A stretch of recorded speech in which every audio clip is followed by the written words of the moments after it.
Alors, salut, bonjour à tout le monde, bonsoir, mesdames et messieurs, chers abonnés, soyez les bienvenus.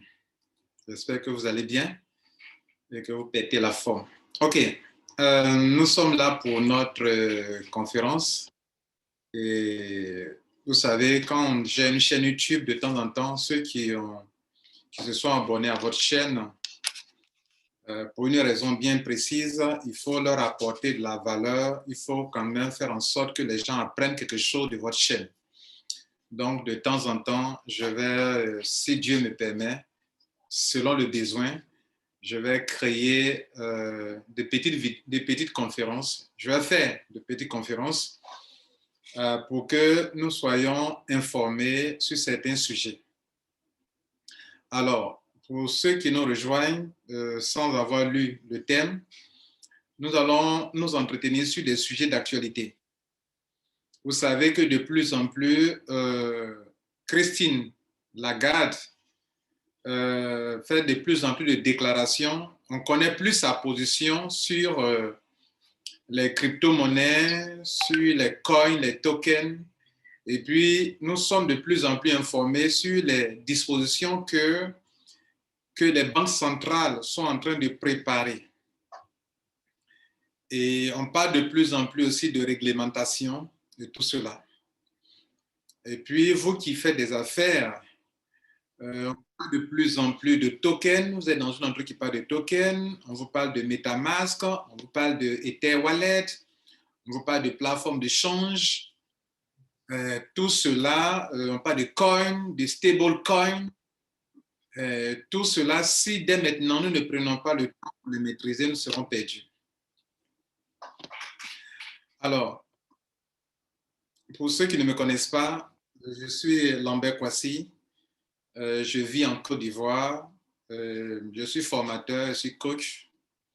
Et puis, je fais aussi des affaires, OK, sur Internet, quand ça concerne des métiers du web. Alors, à propos, au niveau de l'Internet, il y a deux groupes d'intervenants. Il y a ceux qui interviennent, qui sont dépendants des plateformes et que lorsque les plateformes disparaissent, ces gens sont dans la déception totale. Et puis, il y a le groupe de ceux qui maîtrisent un métier qu'ils exercent en ligne. Alors, vous savez, souvent, le monde dans lequel nous partons, un temps va arriver où ceux qui se sont basés sur leur diplôme, pour chercher du travail, pour vivre, ceux qui se basent actuellement sur leur diplôme, vous risquez d'avoir des problèmes dans les 5 ans, 10 ans à venir. Je reprends, je dis, vous qui avez été à l'école, qui avez eu des diplômes et qui vous croyez que c'est votre diplôme qui va vous faire vivre dans le monde numérique, dans l'économie numérique de maintenant, vous risquez d'être très en retard. Vous devrez prendre des dispositions pour apprendre chaque année sur toutes les innovations qui sont en train d'arriver.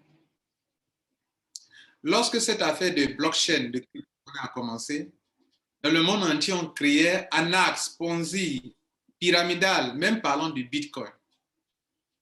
Mais, s'il vous plaît, après l'Internet, la grande innovation que l'humanité a connue, c'est la blockchain. Ça, il faut que vous le sachiez. La blockchain, c'est cette manière de décentraliser les choses. On peut dire la blockchain médecine, on peut dire la blockchain dans nos administrations. Donc, la science, la technologie qui sous-tend les crypto-monnaies, c'est la blockchain, la décentralisation.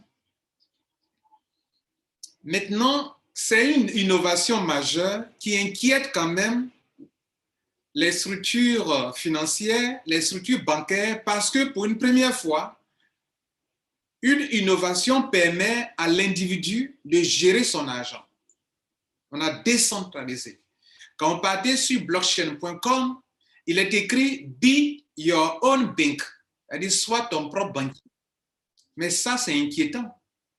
C'est inquiétant la même manière que l'avènement des emails a fait disparaître la poste ou a fait perdre la poste un grand marché, vous êtes d'accord avec moi que la blockchain, qui est une grande innovation, inquiète les structures financières, inquiète les banques. Parce que l'individu à qui on donne la possibilité de gérer son propre argent, c'est une liberté. C'est une liberté que l'individu a. Qui ne va pas opter pour cette liberté? Mais en même temps, ça fait perdre quelque chose à certaines structures, de sorte qu'il y a une certaine confusion à ce sujet.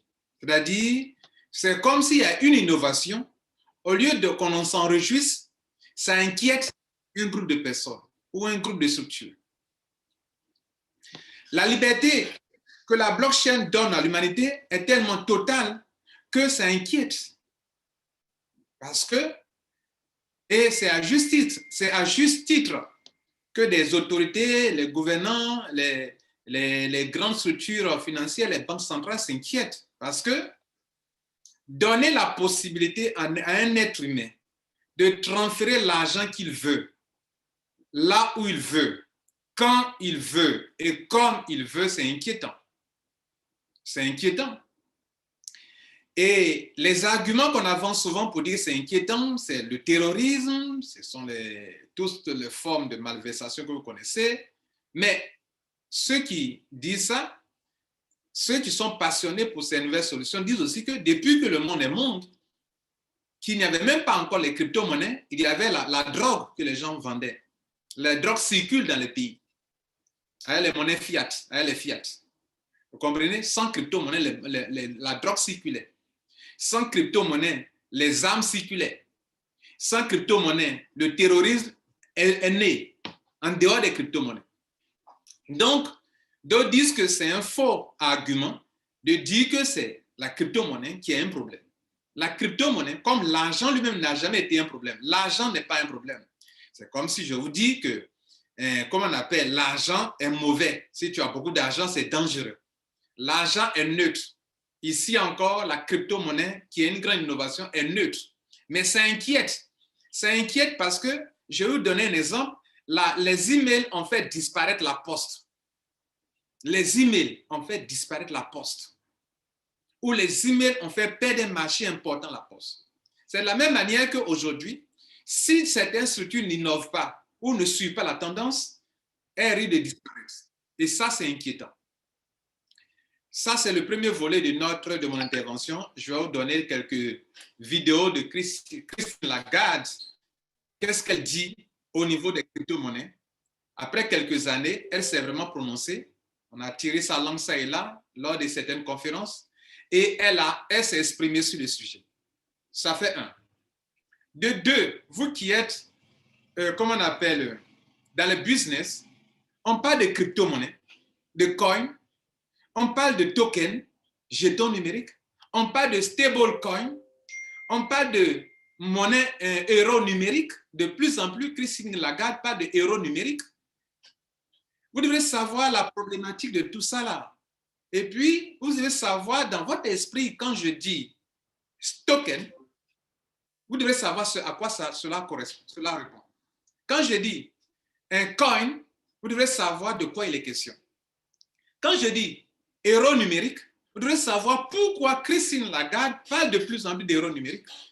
Vous comprenez? Quand je parle de stablecoin, vous devez savoir de quoi il est question. Stable, ça s'écrit en français, stable coin, comme stable, quelque chose qui est stable.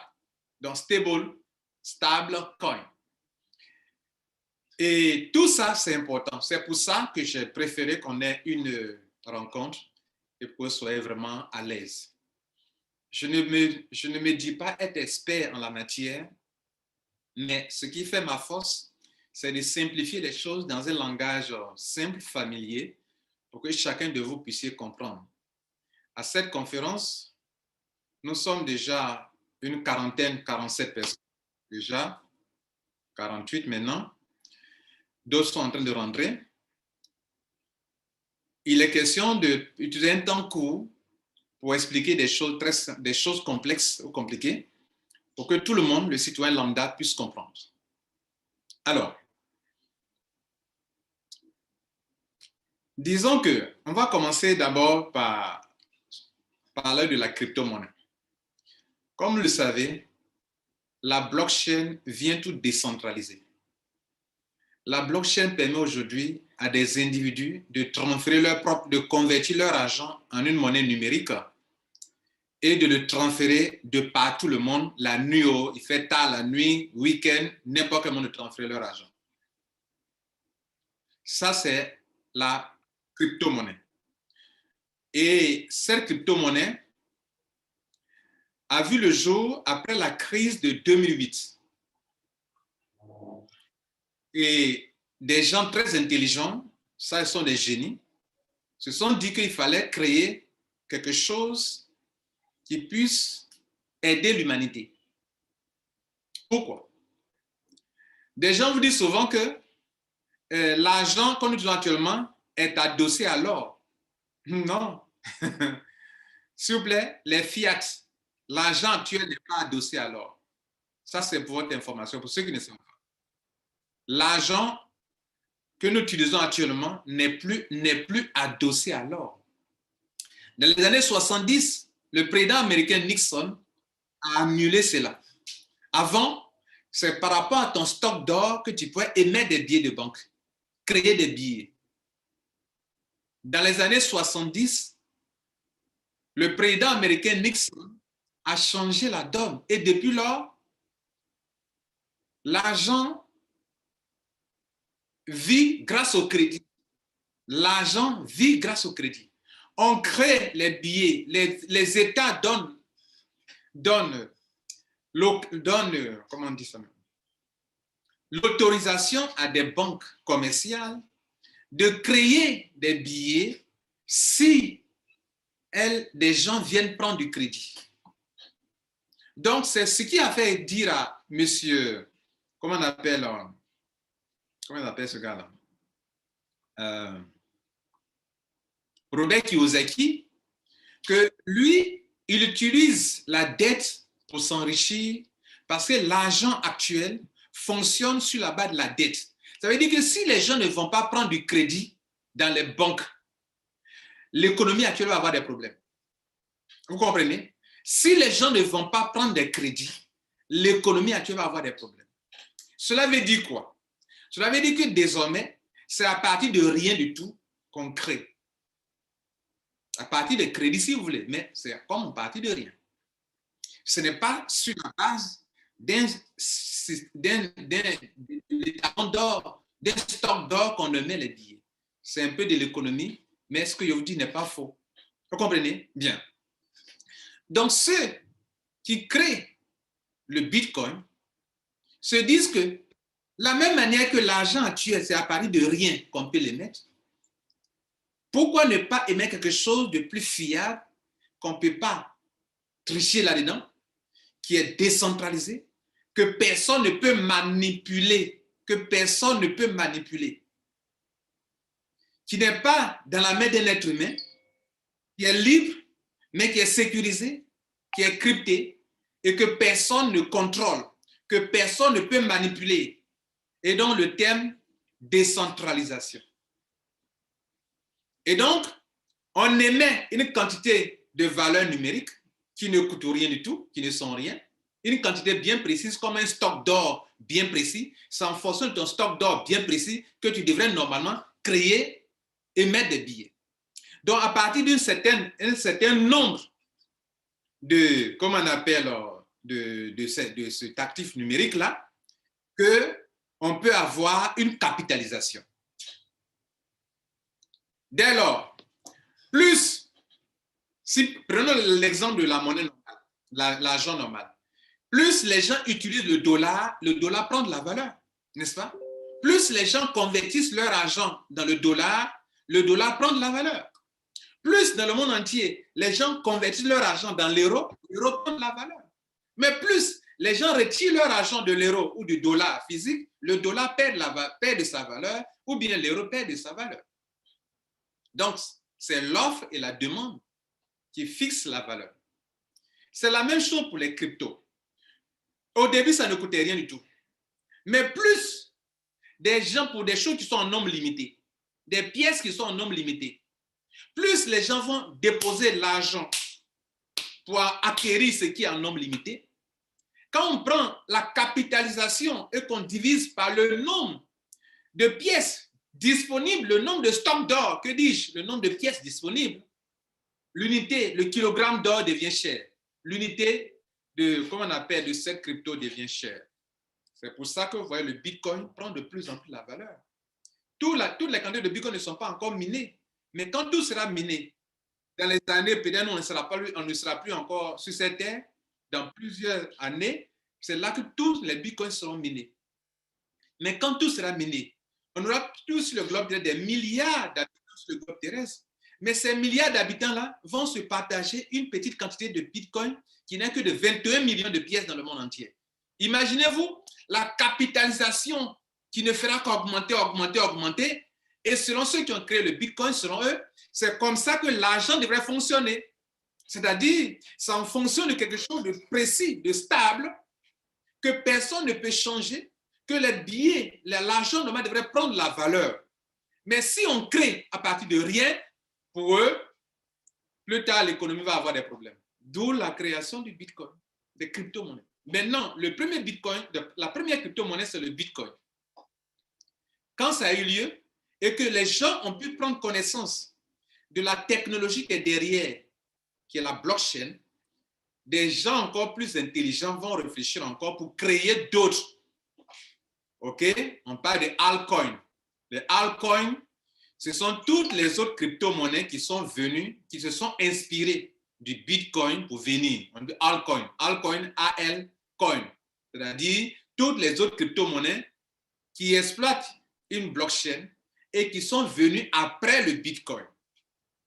Je n'étais pas dans mon terme de parler de altcoin, mais notez que quand on parle de altcoin, c'est toutes les autres crypto-monnaies que comme le Bitcoin a ouvert les yeux des gens, eux, ils sont venus après. Elles sont venues après ces crypto-monnaies. D'où l'Ethereum. Et l'Ethereum est encore plus amélioré que le Bitcoin. L'Ethereum permet à des entrepreneurs de créer eux-mêmes leur propre token, leur propre jeton numérique. Et ça nous permet de parler un peu de token. Le token, c'est quoi? Le token, si vous voulez, c'est aussi un actif numérique, comme les crypto-monnaies, mais un actif numérique qui n'a pas sa propre blockchain. C'est-à-dire, c'est comme si vous voulez, c'est comme ce token est sous couvert d'une blockchain qui appartient à un coin. Par exemple, beaucoup d'entreprises créent leur token à partir de la technologie Ethereum. On parle de smart contract. Smart contract. Donc, au lieu d'aller créer leur propre blockchain qui est un ensemble de calculs, de mathématiques, de cryptographie, d'équations compliquées à réaliser, des gens préfèrent déjà s'adosser sur une blockchain qui existe et qui permet à moi-même qui suis là devant vous, je peux créer mon token. Vous pouvez créer votre propre token en exploitant le smart contract de Ethereum. Mais le Bitcoin, ce n'est pas facile. Mais l'Ethereum, la blockchain d'Ethereum, c'est encore plus simple, c'est encore plus efficace, et puis c'est encore plus rapide. Et puis, ça ne coûte pas trop cher dans les transactions, et l'Ethereum est encore plus rapide que le Bitcoin. C'est comme si vous créez quelque chose, celui qui a eu l'idée de créer un avion, il a créé, mais des gens qui sont venus après ont vu plus clair pour l'aider à améliorer davantage. C'est l'exemple de Satoshi Nakamoto, qui est un pseudo qui a créé, c'est quelqu'un qui est caché derrière ça. On dit que c'est une équipe, le Bitcoin qui a créé ça. Et donc, ce qu'ils ont fait, c'est bon, mais à partir de ce qu'ils ont fait, des gens ont amélioré. C'est ça Ethereum. Ethereum n'est pas Bitcoin. Mais la blockchain d'Ethereum permet aux entrepreneurs dans le monde entier de créer leur token, leur jeton numérique. Donc, token, c'est le mot en anglais. Et jeton numérique, jeton, c'est le nom en français. Donc, notez simplement, de façon terre à terre, qu'un token, c'est aussi une crypto-monnaie ou comment on appelle, un actif numérique qui n'a pas sa propre blockchain et qui utilise la technologie blockchain d'une autre crypto-monnaie. Par exemple, Ethereum a sa crypto-monnaie. Ethereum, c'est un coin, ce n'est pas un token. Donc, tous ceux qui utilisent leur propre crypto-monnaie, leur propre blockchain, on les appelle des coins. Et tous ceux qui n'utilisent pas leur propre blockchain, on les appelle tokens ou jetons numériques. Voilà. Maintenant, on y va. J'ai parlé aussi de stablecoin. Le stablecoin, ça va venir résoudre un problème au niveau des crypto-monnaies. Le stablecoin. Alors, le stablecoin, c'est comme, si vous voulez, c'est comme aussi un token. Mais la seule différence, c'est qu'on le rend stable. Ce n'est pas comme un actif qu'on peut prendre pour spéculer, comme on le fait pour les autres crypto-monnaies, les tokens qui prennent la valeur. Non. Le stablecoin, comme son nom l'indique, c'est un token, un coin qui est stable. Par exemple, le USDT, OK? Et puis il y a un autre qu'on appelle le USDC, je crois. USDC. Et puis il y a le USDT ou bien le Tether. USDT ou le Tether. Le USDT ou le Tether, c'est un stablecoin. Vous avez entendu parler de Libra, la Libra de Mark Zuckerberg pour le Facebook. Alors, Mark Zuckerberg a voulu créer, on dit une crypto-monnaie. Mais en fait, ce n'est pas une crypto-monnaie qu'il veut créer. Il veut créer un stablecoin. Ce n'est pas un actif que vous allez prendre pour spéculer, comme dans le cas du Bitcoin, de l'Ethereum, où plus la capitalisation monte, plus l'unité prend de la valeur et que vous pouvez acheter pour faire de l'argent. Ce n'est pas le but de Mark Zuckerberg. Ou bien, du moins, il a changé. Parce qu'auparavant, quand il parlait de Libra, on a parlé de crypto-monnaie. Aujourd'hui, on parle de Diem. Et quand on parle de Diem, c'est un peu comme ça sera un peu comme le USDT. Comme il a racheté des structures telles que WhatsApp et autres, et il a Facebook et tout cela, et que les gens souvent utilisent la carte de crédit pour faire des achats de tout ce qui est... Tu sais, vous savez, il s'enrichit de la publicité, Mark Zuckerberg. Donc, il va créer une monnaie qui va circuler entre toutes ces entreprises-là pour que des gens fassent des achats. Et bien sûr, c'est pour lui. Si vous achetez avec sa monnaie, les transactions se passent dans toutes ces structures. Vous voulez faire un achat de publicité sponsorisée et tout cela, mais c'est de l'argent. Dans ce cas-là, $1 égale à $1. $1 de Diem égale à $1 normal. Donc, ça fait deux choses. On est en train de parler d'un troisième truc qu'on appelle le stablecoin. Là, il est stable. Il ne fluctue pas. Donc, vous tous qui êtes dans cette salle, que l'on parle de crypto-monnaie de Diem, et que les gens ont créé des sites actuellement qui sont sur Internet où on vous dit que c'est la crypto-monnaie de Facebook, et puis vous voyez que c'est en train de prendre la valeur, ça atteint $2 et autres. Si vous comprenez bien ce que le monsieur veut faire, je crois que beaucoup de sites sont en train de vous tromper. Parce que le Diem n'est pas une crypto-monnaie pour faire de la spéculation. Ce n'est pas le but de Mark Zuckerberg. Vous comprenez ça? Et je vous dis, actuellement où je parle, il y a beaucoup d'entreprises fictives, des escrocs en ligne, qui utilisent le nom comment on appelle, de Facebook et le nom Diem pour créer des plateformes pour dire que c'est la plateforme de Facebook et ils sont en train de faire leur ICO, que vous pouvez venir acheter leur crypto-monnaie. Et quand j'ai eu à créer un compte sur l'une de ces plateformes pour voir comment ça fonctionne, je me rends compte que ça est en train d'aller vers $2, $3. Mais $2, quand j'ai vu la dernière fois sur un compte, c'est $1,87. Mais le Diem, c'est du stablecoin. Ça ne doit pas dépasser $1. Ce n'est pas un truc qu'on doit prendre pour spéculer. Donc, vous qui êtes en train de mettre des millions dedans, c'est que peut-être vous n'avez pas compris. Ce n'est pas le but. Et je vais vous laisser voir une vidéo tout à l'heure, avant de continuer, pour que vous compreniez un peu ce que le gars avait créé comme monnaie. Et c'est Christine Lagarde qui en parle. Je vous laisse écouter ça avant de continuer. Qu'on en parle avec la crypto-monnaie, Thierry. Oui, la montée en puissance qu'on appelle les crypto-monnaies est un phénomène très spectaculaire depuis plusieurs années maintenant. Ça s'est évidemment accéléré ces derniers mois. On estime qu'il y a à peu près 1000 milliards d'euros de transactions qui se sont faits à partir de ces crypto-monnaies. Alors, il y en a beaucoup. On connaît en particulier le Bitcoin qui, à lui seul, représente à peu près 200 milliards d'euros. Alors, résumé très simplement, la crypto-monnaie, c'est une monnaie numérique qui s'échange de gré à gré sur la base d'algorithmes et selon des plateformes qui sont cryptées. Et encore une fois, ça se développe de manière très spectaculaire. Alors, est-ce que pour vous, ces crypto-monnaies, c'est une chance, c'est un danger pour l'économie mondiale, c'est un danger pour son système financier, c'est un danger pour les grandes monnaies, y compris l'euro? D'abord, je dirais que ce n'est pas une monnaie. Ok, vous voyez déjà. Bien. Donc, vous voyez déjà sa première réponse, il faut noter cela. Et sa première réponse, c'est sur ça que les banques centrales se basent déjà. Elle dit que ce n'est pas une monnaie. Et elle n'a pas totalement tort. Hein. Voilà. Elle n'a pas totalement tort. Si vous prenez la définition de la monnaie, c'est vrai, les crypto-monnaies fonctionnent un peu, un peu à ça, mais ce qu'elle dit là, ce n'est pas totalement faux. Ce n'est pas une monnaie, comme devrait fonctionner normalement une monnaie. Mais vous allez continuer à suivre dans son développement qu'il y a des choses pour lesquelles elle sait que ça fait avancer le monde, mais comme ça n'arrange pas les banques centrales et autres, comme ça n'arrange pas, alors elle a son approche.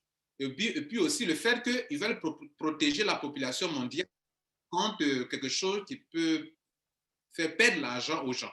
Voilà. Donc c'est le rôle des banques centrales de protéger les biens financiers des individus. Donc écoutez bien son approche. Elle dit des choses vraies, mais elle dit des choses aussi, on se rend compte qu'elle défend, elle n'est pas trop pour. Ça veut dire que c'est comme si la crypto-monnaie est un casse-tête qu'on appelle casse-tête chinois hein, pour elle. Les crypto-actifs, ce n'est pas des monnaies. Voilà, elle parle de crypto-actifs. C'est ça, on parle d'actifs numériques. Un actif, c'est quelque chose qui peut prendre de la valeur, que tu peux acheter et qui prend de la valeur. Donc, il y a les actifs immobiliers, OK, comme un terrain, c'est un actif immobilier. Mais il y a aussi des actifs numériques, quelque chose que tu achètes et qui prend de la valeur. Plus la capitalisation monte, plus la chose prend de la valeur. Plus il y a assez d'utilisateurs, ça prend de la valeur. Donc ça, ce qu'elle dit n'est pas faux. Un jour, vous achetez un bitcoin, vous le payez 3500 euros. Vous le rachetez 6 mois plus tard, vous le payez 38 000 euros. Il est à 33 000 euros en gros aujourd'hui. Voilà, c'est ça. Il était monté jusqu'à 38 000, il est redescendu à 33 000. Voilà. Et ça, ce dont elle parle, c'est vrai. Mais normalement, c'est comme ça. Excusez-moi, j'ai dit tout à l'heure, elle a dit que ce n'est pas de la monnaie. Mais c'est comme ça que l'argent doit fonctionner. Plus il y a beaucoup de personnes qui déposent de l'argent pour obtenir la pièce, cette monnaie prend de la valeur. Moins il y a les utilisateurs, ça perd de la valeur. Vous comprenez? Mais, et donc, écoutez la suite. Il va peut-être à redescendre et puis peut-être à remonter aussi. Donc, de ce point de vue-là, c'est un actif hautement spéculatif, qu'elles s'enrichissent ou s'appauvrissent les uns et les autres. Mais... Voilà. Donc, ce qu'elle dit là aussi, ce n'est pas faux. Dès lors que c'est un actif hautement spéculatif, qu'on peut prendre pour spéculer, ça devient du business pour des gens dans le monde entier. Voilà. Là, elle dit que des gens peuvent gagner de l'argent, et ce n'est pas faux. Mais elle a dit aussi que les gens peuvent perdre de l'argent aussi. Ça aussi, ce n'est pas faux. Voilà. Donc, ce qu'elle dit jusqu'à présent, elle ne ment pas. Elle dit la vérité. Mais c'est comme ça la vie. Il y a des gens aussi qui vont perdre, il y a des gens aussi qui vont gagner. Voilà. Donc maintenant, personne ne voudra perdre en tout cas. Voilà. Donc ce qu'elle dit, en même temps qu'elle le dit, elle ouvre l'esprit de l'humanité sur quelque chose que c'est un actif hautement spéculatif que des individus peuvent prendre pour spéculer. Mais aussi, elle fait comprendre aussi que des individus peuvent perdre beaucoup d'argent avec ça. Et c'est ce côté perte d'argent qui inquiète les banques centrales. Et le fait que ça soit totalement libre et que tout le monde peut l'utiliser, c'est ça qui est inquiétant. Mais pour moi, ce n'est pas une monnaie, du tout. Du tout, du tout. Il y en a un certain nombre d'autres du type Ethereum, etc. Là où on peut plus parler de monnaie, c'est quelque chose comme Diem, qu'on appelait autrefois Libra. Voilà. Donc, elle est en train de s'attaquer à un autre sujet. Elle ne parle plus des coins comme les bitcoins et Ethereum. Elle touche un autre sujet. Elle parle, mais elle soulève un autre sujet que ce qui peut s'apparenter un peu à la monnaie, c'est un peu le stablecoin, le diem. Donc, écoutez là, elle va parler du diem. Pourquoi pour elle, le diem s'apparente un peu à la monnaie? Parce que selon elle, dans sa définition, la monnaie doit être stable. Et comme les stablecoins, comme celui de Diem, de Mark Zuckerberg, de Facebook, c'est quelque chose qui est du stablecoin, comme le USDT, est stable, là, elle va vous faire comprendre ici que là, c'est un peu d'accord que là, c'est de la monnaie. Mais ça s'apparente, elle ne dira pas que c'est une monnaie, mais elle va dire que ça s'apparente un peu à la monnaie. Jusqu'à la fin, on va voir réellement ce qu'elle veut, ce qu'elle trouve normal pour l'humanité. Écoutez.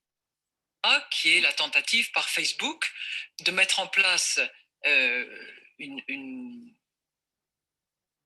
élément d'échange, appelons ça comme ça, qui s'appelait Libra, qui s'appellera Diem demain, et qui s'échangerait pour $1 ou €1. Alors €1, non, parce que nous, on n'est pas d'accord. Voilà. Donc, vous avez entendu ce qu'elle a dit.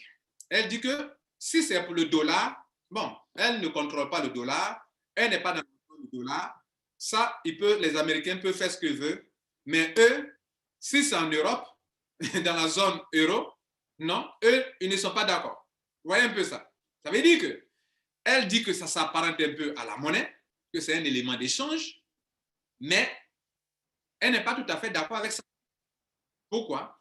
Parce que ce n'est pas contrôlable, c'est un individu qui contrôle. Ce ne sont pas les banques centrales qui vont l'utiliser, qui vont contrôler ça. Mais $1 peut-être, après tout. Donc ça s'apparente un peu plus à de la monnaie, mais pas tout à fait, parce qu'il n'y a pas une seule banque centrale pour garantir ces volumes qui seraient investis dans ce type d'éléments. Voilà. Donc, vous voyez son problème. Son problème, enfin, ce qu'elle dit, c'est qu'elle dit que le stablecoin s'apparente un peu à la monnaie, mais le seul souci, c'est que quand on parle de monnaie, ça ne doit pas être une banque centrale, la banque centrale américaine seulement qui doit, comment on appelle, gérer ça. Ou bien ça doit être quelque chose que toutes les banques centrales sont d'accord là-dessus. Or, déjà, elle, en l'écoutant, elle nous fait comprendre que non, toutes les banques centrales ne seront pas d'accord avec ça. Et surtout qu'on ne peut même pas lui donner le nom une valeur de 1 diem ne doit pas être une valeur égale à €1, qu'elle n'est pas d'accord pour ça, ou bien ça ne peut pas aller comme ça. Vous comprenez ça? Pardon, est-ce que la différence fondamentale, c'est que pour Libra, par exemple, vous êtes d'accord, alors que la crypto-monnaie qui se développe sur la blockchain avec ce qu'on appelle un open data, chacun peut faire ce qu'il souhaite, bah, c'est hors de contrôle. Est-ce que c'est pas ça qui pose un problème aux banques centrales? Rien ne me pose problème. Ce qu'il faut simplement, c'est que les consommateurs... Vous voyez, non? Donc, on lui demande, est-ce que les crypto-monnaies telles que les Bitcoin, Ethereum et le stablecoin, est-ce que c'est le fait que c'est en dehors, est-ce que c'est le fait que les banques centrales ne contrôlent pas que c'est un problème? C'est une question importante là. Est-ce que c'est parce que les banques centrales ne contrôlent pas que c'est un problème? Elle dit non, et que ça pose problème. Elle dit non, ça ne pose pas de problème. Elle dit ça ne pose pas de problème. Mais le seul problème que ça pose, c'est au niveau de la population, le fait que les gens peuvent perdre leur argent, c'est ça qui l'inquiète, selon ce qu'elle dit. Ne soient jamais spoliés et qu'ils soient parfaitement informés de la nature du risque qu'ils prennent. S'ils achètent un bitcoin ou autre élément de la même famille, c'est un actif spéculatif. Il faut qu'ils sachent qu'ils prennent un risque de spéculation majeure et de variation considérable de la valeur de l'actif en question. Sans compter que c'est en général ces éléments-là qui sont utilisés pour le financement d'un certain nombre de commerces qui se passent sur le dark web et sur lesquels, franchement, je ne pense pas que ni vous, ni moi ne serions particulièrement contents que nos enfants s'y amusent. Donc ça veut dire... Donc, vous voyez là, on est en train de décrypter ce qu'elle dit. Hein. On lui a demandé, est-ce qu'elle est contre, est-ce que cela pose problème? Elle dit non, les crypto-monnaies ne lui posent pas de problème. La seule inquiétude, c'est le fait que la population qui l'utilise soit consciente qu'elle peut perdre leur argent. Le deuxième problème, selon elle, c'est le fait que ce sont des solutions de paiement que les gens peuvent utiliser pour faire de la malversation et beaucoup de choses dans le monde entier. Voilà les deux problèmes qu'elle a soulignés. Dire qu'il faudrait interdire ces crypto-actifs, les réglementer davantage? Quelle est la solution? Moi, je pense, si vous voulez, ce que je pense, c'est que et c'est une réflexion qu'on engage au sein de la Banque centrale européenne avec l'ensemble du Conseil gouverneurs et les banques centrales nationales qui en font partie, il faut impérativement que si une activité est conduite par un acteur privé, cette activité, si elle s'apparente à de la monnaie, entre guillemets, elle soit soumise exactement aux mêmes règles, exactement aux mêmes ratios, exactement aux mêmes mécanismes de supervision.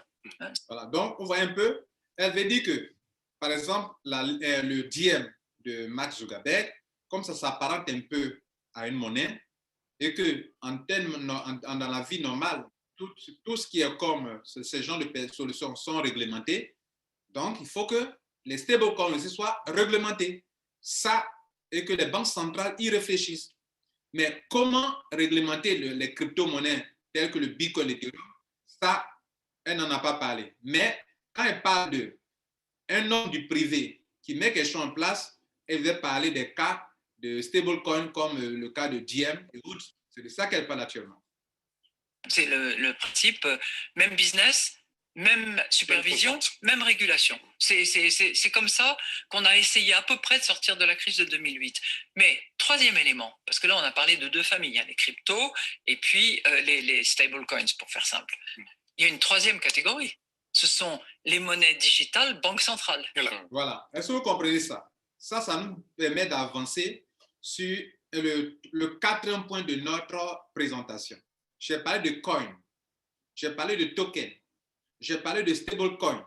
Et maintenant, elle aborde un autre sujet qui est l'euro numérique. C'est-à-dire, ça, c'est le bébé des banques centrales. Les banques centrales, telles qu'en l'écoutant, se sont rendues compte que les individus sont de plus en plus passionnés pour des solutions numériques telles que le Bitcoin et toutes les crypto-monnaies. Donc, et le problème, c'est que ces crypto-monnaies, aucune banque centrale ne contrôle. Mais comme l'humanité, les gens sont de plus en plus friands de ces choses-là, ils pensent à créer une monnaie numérique, un euro numérique, que les banques centrales vont utiliser pour faire des transferts d'argent dans le monde entier. Vous comprenez? Voilà, donc écoutez bien la suite.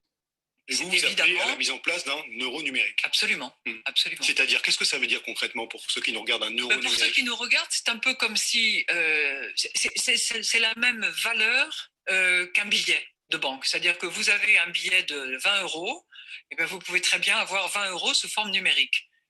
Voilà, c'est un peu comme ce qu'elle avait dit, c'est un peu comme ce que les solutions de paiement, les mobile money ont. Vous avez 1000 francs dans votre mobile money, c'est du numérique, c'est du virtuel. Et vous avez ça, comment on appelle, mais la vraie somme d'argent, là, si vous voulez avoir les 1000 francs, pour avoir les 1000 francs tout de suite. C'est la même chose. Elle est en train de dire qu'ils vont avoir une solution numérique qui circule sur Internet aussi, comme les crypto-monnaies, mais là, c'est quelque chose que les banques centrales contrôlent. Mais bien sûr, ils vont utiliser aussi la blockchain pour pouvoir utiliser seulement que ça ne sera pas quelque chose de spéculatif, ce n'est pas hautement spéculatif et c'est contrôlable par les banques centrales elles-mêmes. Et que vous pouvez faire circuler entre votre banque, les commerçants, etc. Est-ce que ce n'est pas déjà le cas, enfin, pardon de la naïveté de ma question, mais lorsque je paie avec ça, je ne vois pas mon billet. Hein. Ben, ça dépend qui est votre... Je vais le garder pour moi. C'est bon, c'est déjà dématérialisé. Quoi. Je ne suis pas sûr que l'outil, enfin la technologie qui soutienne votre mécanisme de paiement soit totalement garantie par la Banque Centrale Européenne. Voilà. C'est à vérifier. Bon, je voudrais qu'on en... Bien, donc voilà. Donc, mesdames et messieurs, chers invités, chers participants, vous venez de comprendre aujourd'hui le point de vue de Christine et son point de vue est très important pour toutes les banques centrales que vous connaissez, surtout les banques centrales européennes et aussi africaines. Elle n'est pas d'accord, en fait. Elle dit que c'est comme si, en fait, il ne peut pas interdire les crypto-monnaies. OK? Mais elle dit, les populations devaient être conscientes qu'elles prennent un grand risque. Parce que tantôt, ça peut monter, des gens peuvent gagner de l'argent. Tantôt, ça peut chuter, des gens peuvent perdre de l'argent. Ça, c'est concernant les crypto-monnaies ordinaires, les coins. Concernant les stablecoins, elle dit, si une entreprise telle que Facebook, qui est un privé, une entreprise privée, décide de faire quelque chose qui s'apparente un peu à ce que les banques font, de la même manière qu'on réglemente les banques, eux aussi, on doit les réglementer. Et tu ne peux pas être dans ce domaine, quelque chose qui s'apparente un peu à l'argent normal, au fiat, faire une activité, et puis ne pas te laisser, ne pas laisser sans être réglementé. Donc, ils vont réglementer ça. Maintenant, la troisième chose dont elle a parlé, c'est que les banques centrales s'apprêtent à mettre quelque chose en place qui n'a rien à voir à un stablecoin, mais qu'ils vont appeler, par exemple, la monnaie numérique des banques centrales, où les individus pourront aussi l'utiliser pour se transférer de l'argent, au même titre qu'on fait pour les bitcoins, pour les Ethereum et tout cela. Voilà un peu ce qu'il faut retenir. Je vais vous faire écouter une petite vidéo encore de Christine Lagarde et vous allez en savoir plus. And all sorts of companies now getting to this effort, not least among them Facebook. What kind of threat does this pose to the traditional banking system? Well, I think it's, you have incumbents, the banks, commercial banks, and you have the disruptors. And clearly the disruptors are having an impact on the incumbents. We just heard a very large systemic bank here saying that they're launching their digital coin, currently piloted in a way within the institutional clients, but to be scaled beyond that. We heard from the European Central Bank that they have launched in November something that is called TIPS. That Elle dit que lancer quelque chose que tu appelles quoi? Appeler TIPS. Attendez, regardez là. Les banques centrales européennes nous ont fait savoir qu'elles avaient lancé en novembre un projet qui est appelé TIPS, qui permet à toutes les banques de la zone euro de transférer réellement instantanément. Vous voyez ça? That enables all the banks in the Eurozone to actually transfer instantly at virtually no cost money between. So I think the role of the disruptors and any. Donc, quelque chose qui, dans la transaction, n'aura pas de transaction, ça veut dire qu'elle est consciente que la blockchain ou bien les crypto-monnaies répondent à un besoin majeur, c'est-à-dire les gens veulent transférer leur argent sans supporter de grands frais et de façon instantanée. Elle est consciente de cela. Et donc, eux, ils sont en train de chercher une solution où les gens pourront transférer l'argent de façon instantanée, mais sans grands frais, comme contrairement à ce qui se passe aujourd'hui avec les banques dans le monde entier. Anything that is using distributed ledger technology, whether you call it crypto, assets, currencies, whatever, and it's far from the bitcoins that we used to talk about a year ago, that is clearly shaking the system. The voice that we heard, which was, I thought, really interesting, were those of the regulators and central bank governors who said, well, yes, this is good and this is helpful, and it is changing the business model of commercial banks. But we have to be mindful of two things, trust and stability of the system. And we are equally concerned at the IMF about stability. We don't want innovation that would shake the system so much that we... Donc, eux ne veulent pas une innovation qui va venir bouleverser le système actuel ou faire perdre des choses déjà acquises. La stabilité du système. And doing enough right now to ensure that stability and as well competition from some of these big tech companies being involved in this space. You know, I think they're mindful of wherever the competition is coming from. The central bank governor of Kenya was explaining to us that they gave a banking license to a telecom company. And I think in the future, we have to look at what lots of data collectors and movers are going to do and whether they're going to move into the banking space. Bien, bien. Vous avez compris l'essentiel. On a déjà abordé des thèmes très importants déjà. Vous savez aujourd'hui la position de Christine Lagarde sur les coins, les tokens, les stablecoins et leur projet de l'euro numérique. OK? On va maintenant aborder un autre sujet. Toutes ces monnaies-là sont stockées dans des wallets. OK? Donc, on parle de plus en plus, pour vous qui faites les affaires en ligne, on parle de plus en plus de tokens et surtout du portefeuille. Vous avez entendu parler de MetaMask. MetaMask, comme il y a un autre qu'on appelle EtherWallet, MyEtherWallet, mais qui n'est pas trop sécurisé, que je ne vous conseille pas. MyEtherWallet, c'est un portefeuille, un wallet pour les tokens. Donc, pour les tokens, dans le monde entier, il y a beaucoup de wallets qui sont utilisés. Mais en ce qui concerne les tokens, deux wallets sont beaucoup utilisés, MyEtherWallet et MetaMask.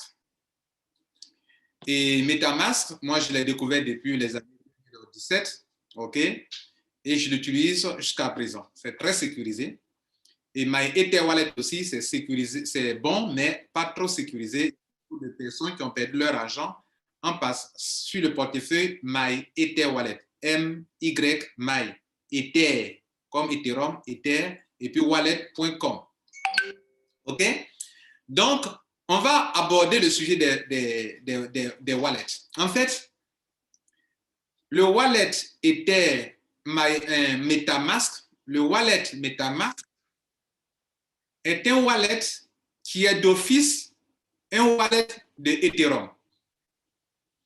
Je vais dire que lorsque tu crées un compte MetaMask, déjà tu as une adresse Ethereum. Et comme Ethereum permet à des entreprises d'utiliser sa blockchain pour créer des tokens sur la base de smart contracts, dès lors que vous avez un compte MetaMask, un portefeuille MetaMask, vous pouvez ajouter une dizaine et une vingtaine de tokens qui sont hébergés par Ethereum. Et je vais vous montrer un exemple. Et la blockchain d'Ethereum, vous allez partir sur une plateforme qu'on appelle Etherscan. On va le voir tout à l'heure. Sur Etherscan, vous allez voir la liste de tous les tokens que les compagnies ont créés et qui l'ont listé qui utilisent la blockchain d'Ethereum. Nous le faisons maintenant, donc je vais partager mon écran.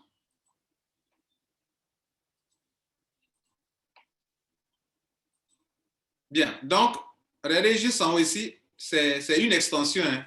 MyEtherWallet, je n'ai pas le temps pour vous former sur comment créer le compte. Il y a des vidéos sur Internet qui vous montrent ça. Mais regardez ici.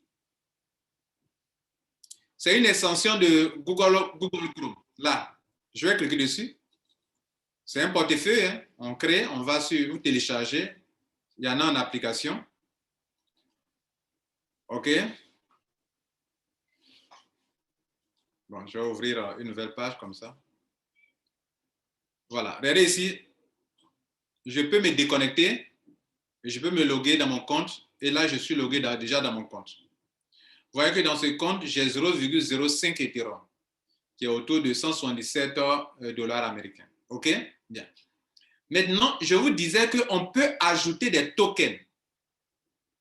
C'est-à-dire, vous qui faites les business, récemment, je ne vais pas passer le nom des compagnies ici, mais il y a des compagnies qui vous ont demandé de créer un compte, comment on appelle, MetaMask.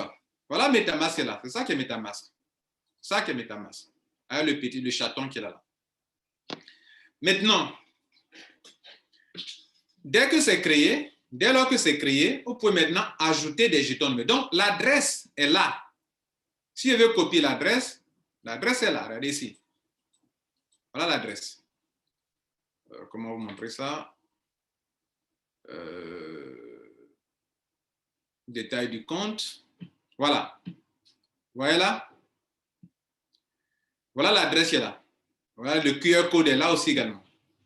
Ça veut dire que si quelqu'un doit m'envoyer de l'argent, si la personne scanne le QR code qui est là, elle peut m'envoyer de l'argent.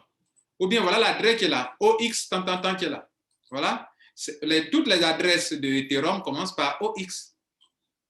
Toutes les adresses d'Ethereum commencent par OX. et les tokens aussi qui sont liés comment on appelle, tous les tokens qui sont liés à Ethereum aussi commencent par OX.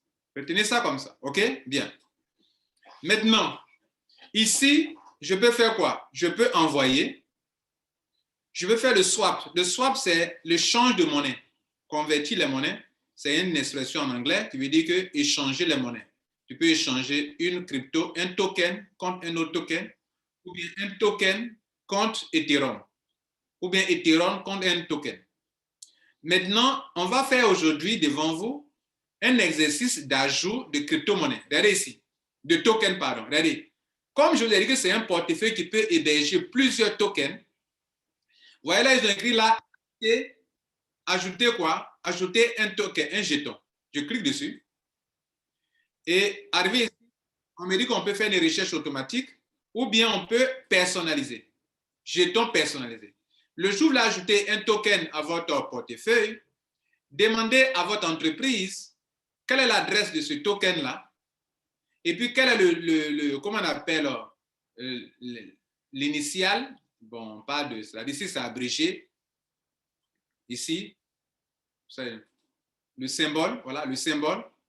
Et puis, quel est le qu'on appelle le décimal de précision. C'est-à-dire que vous mettez l'adresse ici, son petit nom et ce qu'on appelle le décimal. Alors, on va faire un exemple très pratique. On va faire un exemple maintenant. On va aller sur la blockchain. OK? On va aller sur la blockchain. Excusez-moi, je vais l'ouvrir, on va faire ensemble. Bien, donc, je prends ici, regardez là, où il y a les trois traits là. Et je vais aller voir sur Etherscan. Etherscan, c'est comme si pour le Bitcoin, on parle de blockchain.info. Où vous voyez où on voit là-bas les blocs, la chaîne des blocs. C'est-à-dire, chaque fois qu'il y a une opération de transaction, il y a des blocs, il y a des blocs, il y a des blocs. Donc ici, leur blockchain, la blockchain d'Ethereum, c'est Etherscan ici. C'est ici qu'on voit toutes les opérations, toutes les transactions concernant Ethereum, concernant les tokens, tout ça. Regardez ici. Vous voyez là? Ce sont les blocs de transaction. Les hash, les blocs de transaction, voilà les numéros des blocs de transaction. Leur hash, ça fait combien de jours? C'est-à-dire, si quelqu'un fait, je t'envoie quelque chose que je veux vérifier, que tu peux vérifier, tu me demandes le hash. Je t'envoie le hash, voilà le hash. Je copie le hash, je te donne. Et le hash que j'ai copié de donner, tu peux venir sur Etherscan et sur la blockchain ici, dans la partie recherche, voilà, regardez blockchain, tu peux voir, tu peux insérer ça pour voir toutes les opérations de transaction comme on le fait pour la blockchain, sans entrer dans le compte de la personne ni dans votre compte pour voir si une opération a eu lieu ou pas, est-ce que ça a été déjà confirmé ou pas. Vous voyez, in, out, ce qui sort de votre compte, out, ce qui sort de votre compte, in, ce qui rentre dans votre compte. Self, c'est ce que les transactions des gens se font à eux-mêmes. Maintenant, je vous disais qu'on va ajouter, comme on appelle, un jeton numérique à notre portefeuille Etherwallet ici. Et comment on s'y prend? On vient ici, on va chercher le portefeuille. Voilà ici, regardez ici. Quand on écrit comme ça là, ERC20 Top Token, c'est-à-dire c'est les tokens qui utilisent le smart contract de Ethereum. Donc, je vais cliquer sur ça. Et puis, vous voyez tous les tokens, la plupart des tokens. Par exemple, le token de Binance. Binance utilise le smart contract de Ethereum pour son token. Tout ce que vous voyez là, le nom, c'est le nom du token et puis entre parenthèses, leur petit nom. Regardez le Tether. Le Tether, est-ce que vous vous êtes imaginé ça? Le Tether est un token, un stablecoin, OK? Le Tether est un stablecoin qui utilise la blockchain, le smart contract de Ethereum.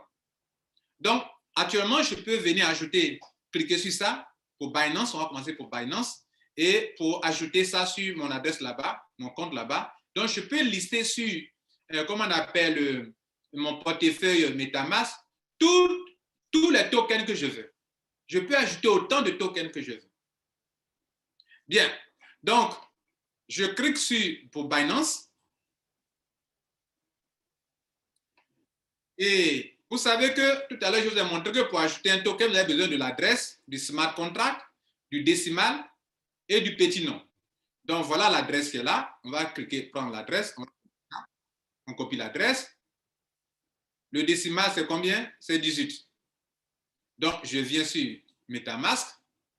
Je clique sur ajouter un jeton. Je prends un jeton personnalisé. Je mets l'adresse du jeton. Vous voyez, lui-même l'a mis automatiquement que c'est un Binance. Et puis, il a mis le décimal.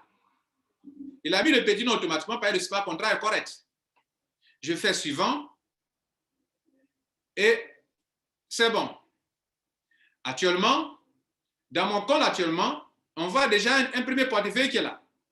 Je peux revenir encore ici pour aller prendre un autre token. Donc, cela veut dire quoi?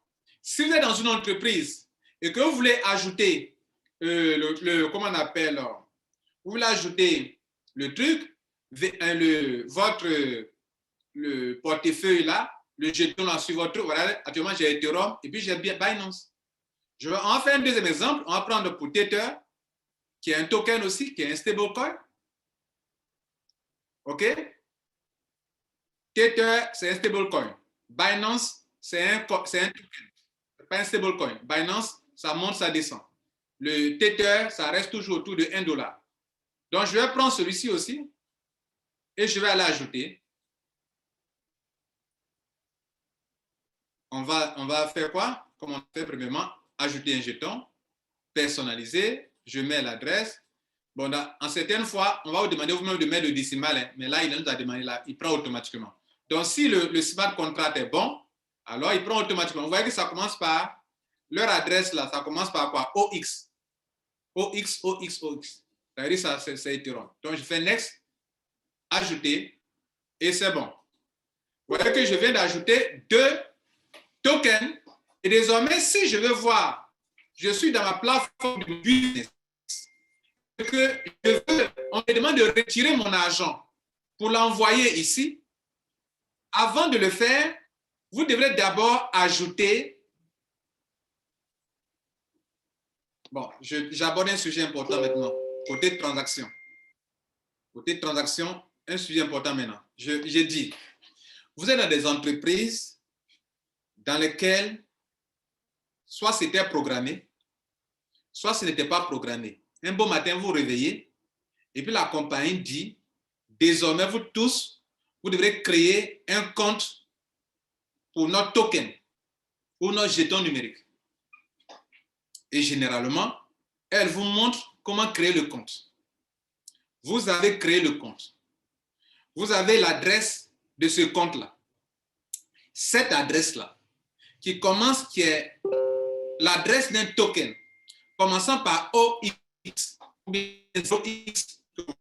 cette adresse-là, ça vous devez copier pour aller mettre ça, comme on vient de le faire tout à l'heure, insérer en haut, et automatiquement, si c'est une bonne adresse d'un token qui dépend du smart contract de Ethereum, et que c'est un jeton vraiment numérique, automatiquement, il va mentionner le décimal lui-même et le petit nom.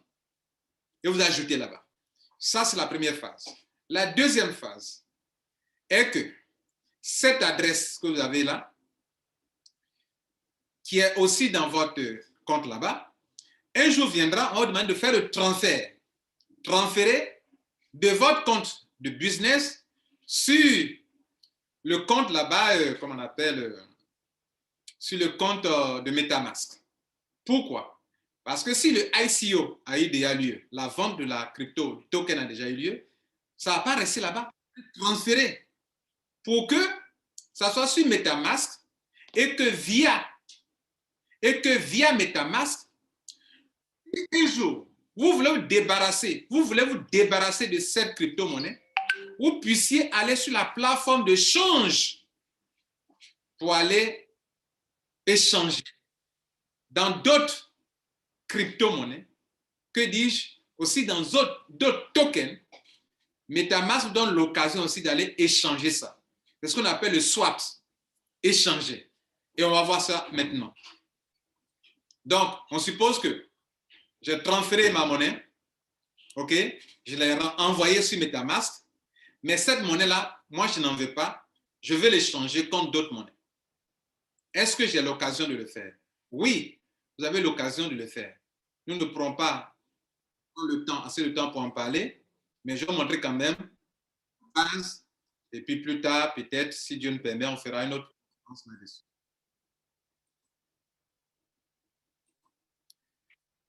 Bien, nous sommes ici, regardez ici, ils ont mis la swaps.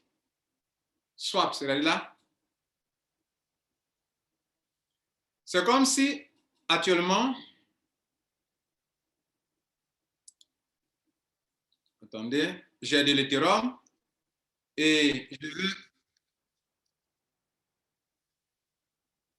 envoyer 10 en quelle monnaie?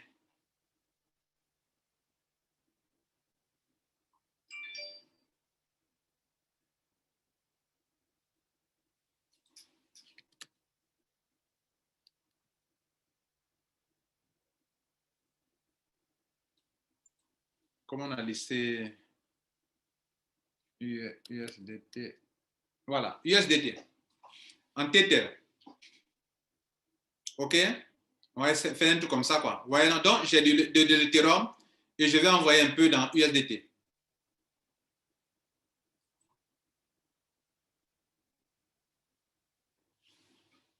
Donc, on attend pour voir ce que ça va donner.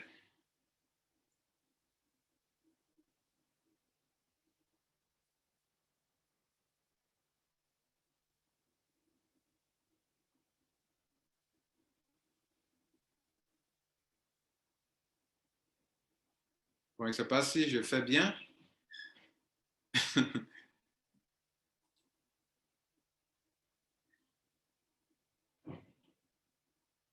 Il ne me donne pas la main.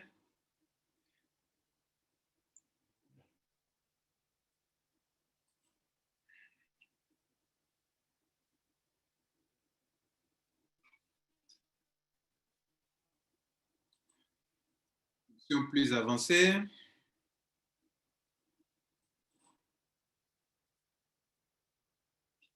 Bon, de toute façon, compte tenu du temps, on n'a pas assez de temps. OK, voilà, je vais vous laisser poser des questions. Mais je vous ai montré un peu le bouton dont on se sert pour faire ça. Voilà, donc ça, vous aurez l'occasion de le faire. Mais il semble que j'ai mis 10 Ethereum, donc c'est une erreur. Ce n'est pas 10 Ethereum quand je vais mettre. Donc, c'est pour ça que ça ne passe pas. Je n'ai pas 10 Ethereum. Excusez-moi. Je n'ai pas 10 Ethereum. OK. Donc, je vais reprendre devant vous. Donc, ce que je dois mettre, quand on vient sur mon back-office,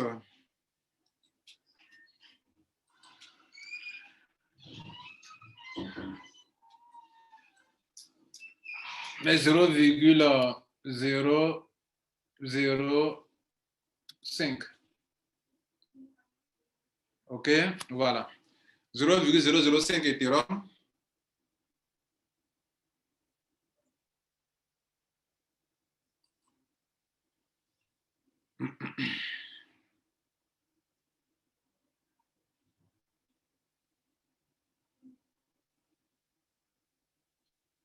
Voilà, donc vous voyez que ça c'est bon. En fait, au lieu de mettre 10 $, j'ai mis en Ethereum, donc ça ne passait pas. Donc là c'est bon, il me dit je veux valider, je dis oui, je valide.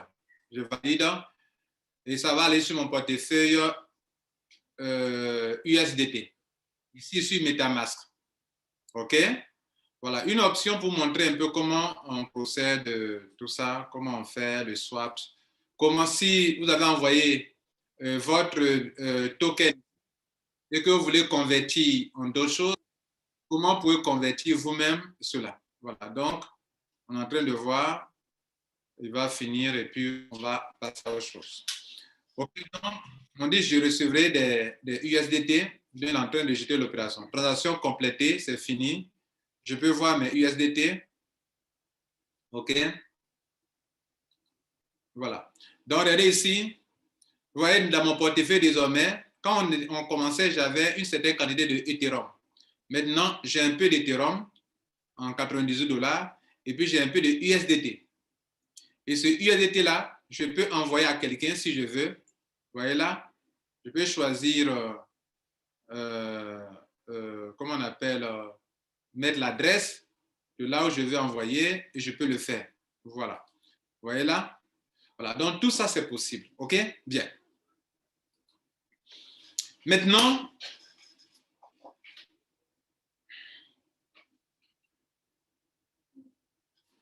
voilà.